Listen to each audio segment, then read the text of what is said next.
heard. Truly bothersome business. No, I do not foresee a problem on that front. The main concern is Roban. There is no telling what the brute might do. Have the Blades watch him in the flames day and night. You may leave the Sultana to me. I shall personally attend her grace.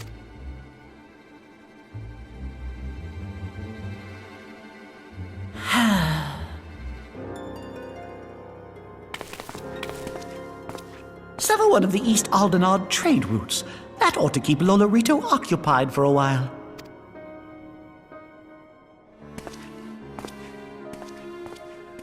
Nanamo Ulnamo. For my sake, pray be a good little Sultana to the last.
Welcome back, my friend.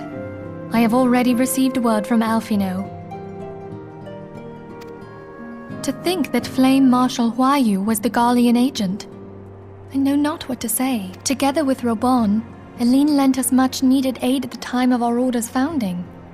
She was particularly passionate about the need to tackle the primal threat when we discussed the subject. But now is not the time to dwell on such matters. I have an important announcement to make regarding our effort to defeat the Ascians.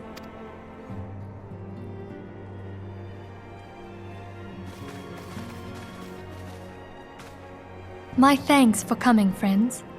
Moonbreeder, the floor is yours.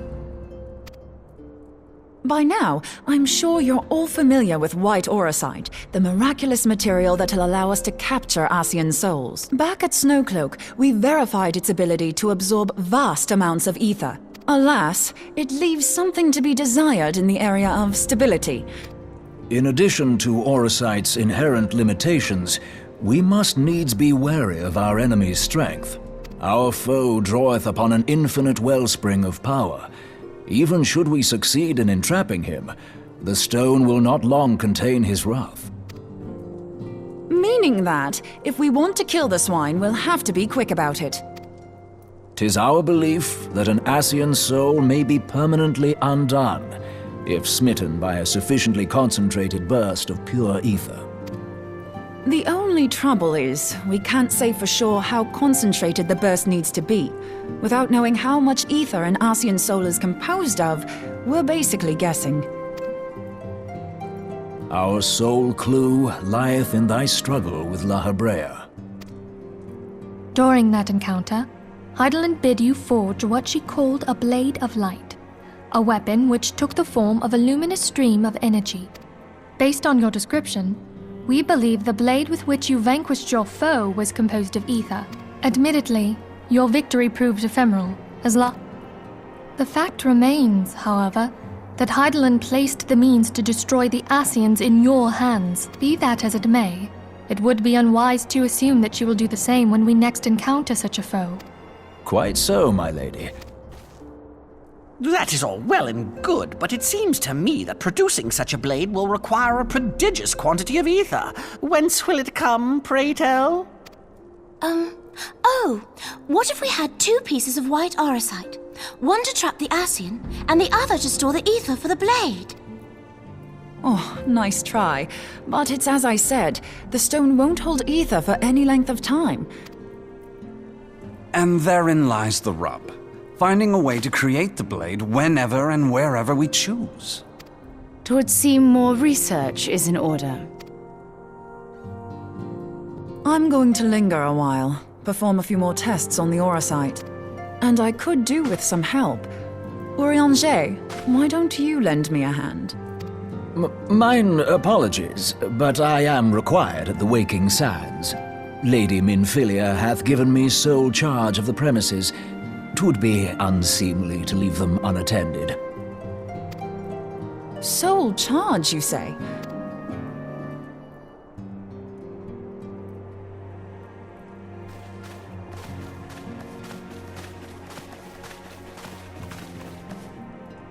While you were afield, word arrived from the Sharlayan motherland. You will recall that a survey party was dispatched to investigate the incident at the Isle of Val. What they discovered was troubling, to say the least.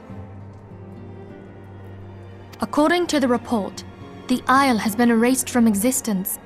'Twas as if a hole had been torn in the very fabric of reality. Aye, yet the mystery endeth not with the Isle's disappearance.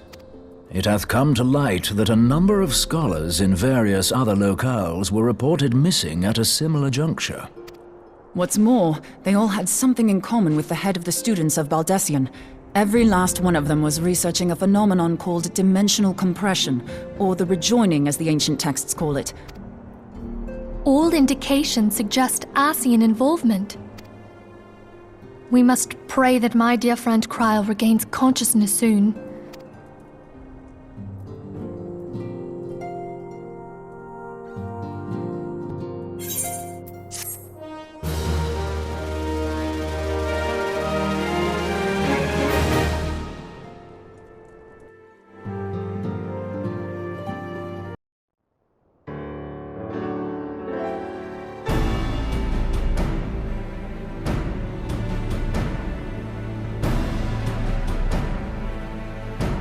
Following the calamity, the forces of the 14th Imperial Legion entrenched themselves in strategic locations across Eorzea. So swiftly did they accomplish this, it was suspected that they had received help. To think that it came from Huayu, my right hand. There is more. We have reason to believe that Huayu didn't deal exclusively with the 14th. She also answered to a higher authority in Garlemald. But this higher authority could not have been the Emperor. By consenting to the Media Project, Solus Zos Galvus showed himself to be more concerned about preventing the spread of primal influence than claiming Eorzea for the Empire. He would happily have seen the lot reduced to ash. We believe a number of high-ranking figures within the royal household were against the decision, but that they knew better than to oppose the Emperor openly. Of course, this didn't prevent them from making clandestine provisions, in which Huayu played a part. Alas, these provisions did not prevent Dalamud from falling, and the ensuing chaos changed the face of the realm forever. Yet Eorzea survived. To all intents and purposes, the Meteor Project had failed, and the Empire was left to rue its lack of a decisive means to eliminate the primals. Until, that is, it stumbled upon the Ultima weapon. Even before the accursed thing was dug up, it seemed to me the 14th had the might to overwhelm our weakened armies. Yet they chose to hide behind their walls. Why? The Black Wolf was wary of making the denizens of Eorzea desperate, lest more primals emerge to bleed the land. The discovery of the Ultima weapon, however, emboldened him to resume his war of conquest in earnest. But there was one in Garlemald who, in a bid to bring Van Belsar to heel, he used the agent he had planted in Ul'dah prior to the calamity to undermine the Legion's efforts. A man who outranks Van Belsar, yet opposed the late Emperor's decision to annihilate Eorzea. This could only be the former High Legatus of the Garlean army. So he was Huayu's true master. But one of several in actual fact. In so doing, she helped to maintain the status quo, thus prolonging the conflict. 7 hells! You mean to say that she was a double agent? Triple. if you consider her services to Van Belsar and the new Emperor as separate. As neatly as these pieces seem to fit, one aspect of the puzzle remains unclear to me. By whose will was the Marshal feeding intelligence to the heretics? Could it be that another hand is at work here? If so, Huai Yu must be made to reveal whose it is.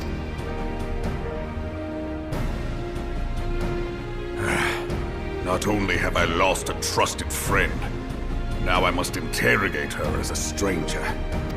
Not a pleasant task, I grant you, but a necessary one. Unless we weed out the ivy, root, stalk, and stem, it will simply grow back. I know that full well. Those closest to Huai Yu have already been detained, and I will question them alongside her. General, pray keep in mind that there may be unwitting abettors among them. All will be treated fairly. On that you have my word. Those who are innocent have no cause to fear. You have ever been a friend of truth, General. And with that, I take my leave.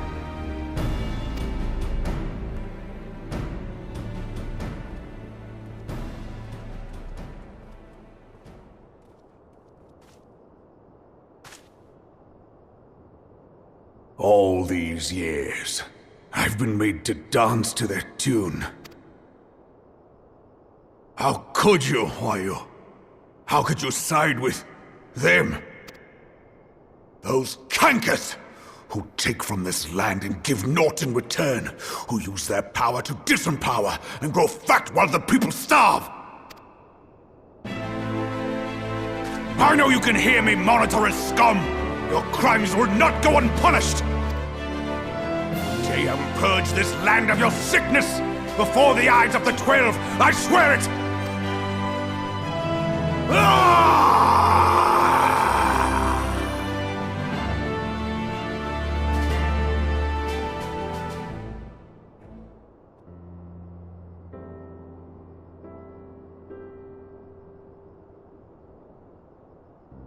I shall have no further need of you this day. Your Grace.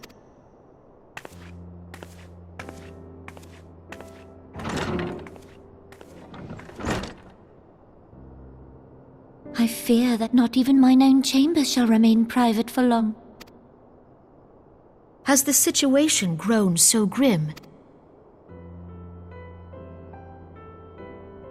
Ever since he proposed the Cardinal Reclamation Bill, Teleji Adeleji has risen to greater prominence upon the backs of impoverished refugees. The monetarists were ever united in their pursuit of profit, but the man's actions have torn a rift in their ranks. They snap at each other as rabid dogs. Yet now is not the time to be bickering among ourselves.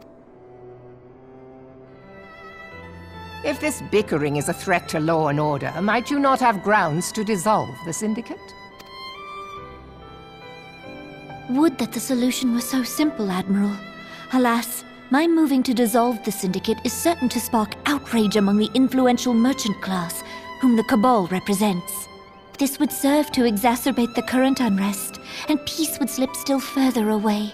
Be they rich or poor, natives or refugees, all who reside in Ul'dah have a right to pursue happiness. It is the duty of a ruler to protect this right. If I am to perform my duty, I must needs tread warily. It would not do to make enemies heedlessly. Were Lord Lolorito here, he would doubtless say that I have my head in the clouds. A ruler is required to take a wide view. Try as we might to cater to all needs, some will inevitably be overlooked. As such, there shall ever be citizens who feel aggrieved. It cannot be helped, but as you have informed us, the monetarists take no view but their own.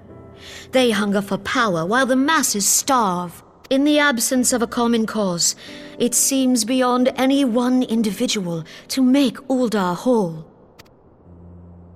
And the presence of a Garlean agent within the Immortal Flames only makes matters worse. Even accounting for Ul'dah's historic reliance upon mercenaries, such a grievous breach of security is unprecedented. I fear this business will provide the monetarists with a rod to beat Rauban. Eorzea can ill afford for the immortal flames to be dampened now. Ere long, the Garleans will turn their ravenous gaze toward our lands once more. If we are to resist their might, our nations must stand together. Yet for this to happen, our nations must be whole. Cannot be done to improve the situation in Ul'dah. The true wealth of Ul'dah lies in the health. The monetarists claim to represent the best interests of the people, but in sooth they desire only to manipulate them for their own selfish ends. For the government to serve the people, it must be formed of the people. For Ul'dah to move forward, it is not only the Syndicate that must be dissolved.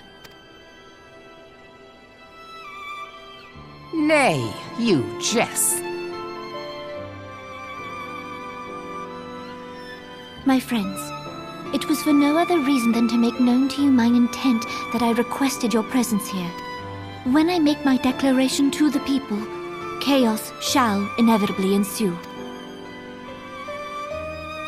As the last monarch in the line of Ul, I make unto you this request. Help Roban to preserve order and protect the people. Forsake them, and you forsake yourselves. For a strong Eorzea will ever have need of a strong Ul'dah.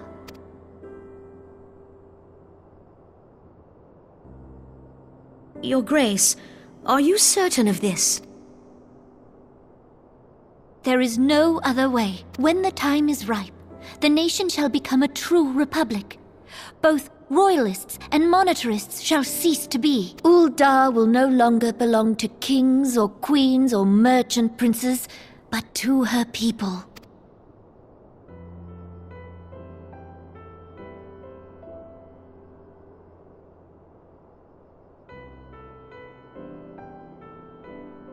Roban, forgive me for casting aside all that you have toiled for in my name. Beyond this gesture, I am powerless to help my subjects.